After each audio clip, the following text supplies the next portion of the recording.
Olá, eu sou Raíssa Ramos, sou graduada em Nutrição, mestra e doutoranda em Informação em Comunicação e Saúde pelo Instituto de Comunicação e Informação Científica e Tecnológica da Fundação Oswaldo Cruz e junto ao professor Wilson Borges, pesquisador do mesmo instituto, nós desenvolvemos o trabalho Sentidos da Alimentação Saudável no contexto da pandemia de Covid-19, circulação de narrativas no YouTube e seus efeitos sobre o direito à saúde, a qual apresentamos no primeiro colóquio de Ciências Humanas e Sociais em Corpo e Alimentação, promovido pela Rede Naus. Então, primeiramente, a gente precisa pensar o que é o saudável. Se a gente pensar o quanto diferentes contextos históricos sociais que a sociedade é constituída, essa noção de saudável ela pode receber diferentes sentidos a partir de diferentes vozes, a partir de diferentes fontes, ou seja, a partir de quem fala. Então, a gente vê como é importante manter essa vigilância das diferentes noções de saúde que permeiam a sociedade, especialmente num cenário de emergência sanitária. Por quê? Porque a saúde é totalmente dependente do direito à comunicação e informação, uma vez que, dependendo das noções, concepções de saúde que estiverem em dominância nos meios de comunicação, na sociedade, elas podem estar indo de contra o direito de determinados grupos, provocando inequidades.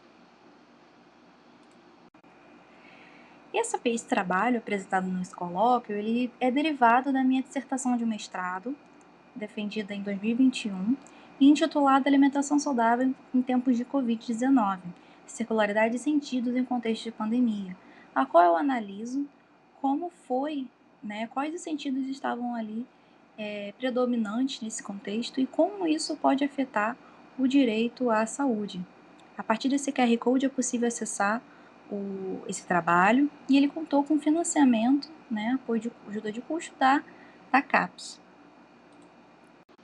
Então, para desenvolver a pesquisa, a gente analisou os 10 principais vídeos publicados no YouTube sobre o tema da alimentação saudável nesse período inicial da pandemia de Covid-19, entre março e junho de 2020, especialmente porque junho foi quando foi publicada a primeira portaria, a primeira orientação governamental sobre como lidar com a pandemia. Então, representa um período que não havia nenhuma orientação oficial e muitas informações sobre o novo coronavírus sendo postas em circulação por diferentes fontes e vozes. Utilizamos as próprias ferramentas da plataforma para pesquisa e também utilizamos o navegador Tor para reduzir a rastreabilidade de algoritmos. A análise das narrativas foi feita a partir do referencial muito usado no campo da comunicação, que é a semiologia dos discursos sociais, associado a um referencial dos estudos em história, que é a circularidade cultural de Carlos Ginzburg, que permite olhar os processos sociais numa perspectiva tanto sincrônica quanto também ao longo do tempo, ou seja, diacrônica. Nós nos debruçamos, especialmente em identificar os sentidos, como o grau de expressividade, o quanto eles eram expressos, se aproximava ou não com o guia alimentar e como a legitimidade era colocada em determinadas vozes em detrimento de outras. Já dentre as aproximações com o guia alimentar, observamos esses sentidos que estão na tela, mas principalmente que a alimentação saudável seria um meio para obtenção de saúde e longevidade e que se trata de uma alimentação mais natural possível.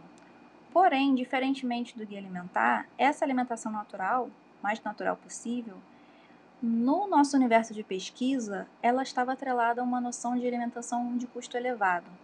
Então, não estavam aí em questão as condições de acessibilidade dessa alimentação mais natural. Então, houve uma articulação com o guia alimentar, uma aproximação, mas sobre outros contextos de relação. Já dentre os principais sentidos identificados nessas narrativas, destacaram-se dois sentidos específicos, da qual a alimentação saudável seria uma escolha em 90% das narrativas. E nessa perspectiva de promoção da saúde pautada no estilo de vida saudável, a gente vê o quanto essa ideia da responsabilidade do sujeito dos sujeitos para lidar com a sua saúde, ela é colocada como sinônimo para a obtenção de uma alimentação saudável. Como assim? A alimentação saudável não seria, então, algo de responsabilidade dos estados, de um pacto social em busca da alimentação saudável, mas seria a responsabilidade de cada um por si, né? Se desconsiderando demais fatores condicionantes para a obtenção de uma alimentação saudável e adequada. E também associada a uma alimentação de alimentos de custo elevado. Então, como é uma questão de escolha, se associado a alimentos de custo elevado e quem não tem condições. E um outro sentido também observado recorrentemente foi que a alimentação saudável seria um meio para a obtenção de estética corporal idealizada, da qual a gordura, a gordura corporal seria um marcador de doença e que quanto menos gordura, melhor. Nesse sentido, identificado, também houve uma relação recorrente dessa alimentação saudável como um fitness, sinônimo de fitness. Então, a alimentação saudável estaria englobada nesse universo do fitness e desconsiderando outras formas de olhar a alimentação ali. Dessa forma, a partir dessas ideias, essas noções que vão compondo o imaginário social sobre a alimentação saudável, a gente vê o quanto é desafiador a gente poder contar com o apoio da sociedade civil para exigir e lutar por mudanças no sistema alimentar, né? E o quanto isso fere o direito à segurança alimentar e nutricional no país. Já em relação à deposição de legitimidade, a gente observou que um possível deslocamento do que seria a ciência enquanto sistema perito, de como lidar com a alimentação saudável, para a experiência pessoal, em que na maioria das narrativas a gente via essa voz da ciência somada à experiência pessoal para legitimar a narrativa, mas também algumas vezes a experiência ela atingia um patamar superior ao da própria ciência. E no âmbito das tecnologias digitais, foi possível observar que a perícia da nutrição ela dependia da perícia digital para a narrativa ser legitimada, direta ou indiretamente, tanto na nutricionista que narra, como também nas nutricionistas que são mencionadas, enquanto fontes de informação a partir de uma narrativa de um jornalista. Então, isso faz a gente pensar em quanto isso pode afetar a forma que os profissionais se apropriam da produção científica, se a gente pensar que a ciência não produz verdades incontestáveis, a ciência busca evidências. Senão a gente não precisava mais fazer ciência, se a gente tivesse descoberto um monte de verdades, né?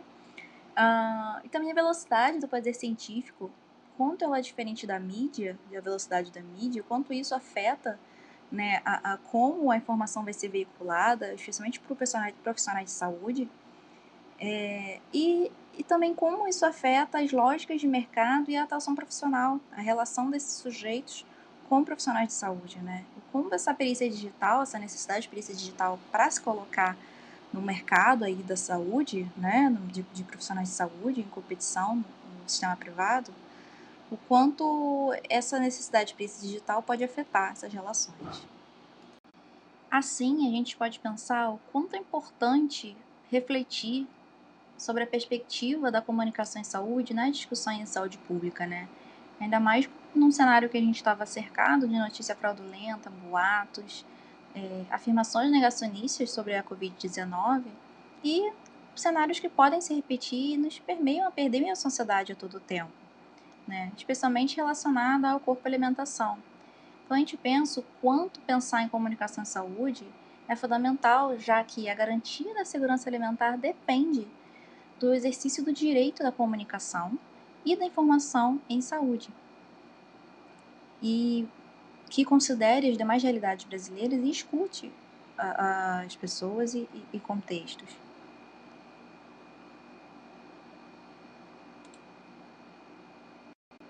Essas foram algumas das nossas referências utilizadas para a apresentação. E caso queira entrar em contato, esses são nossos contatos. Espero que esse debate ainda cresça e siga muitos rumos. Foi um prazer participar do colóquio e até mais.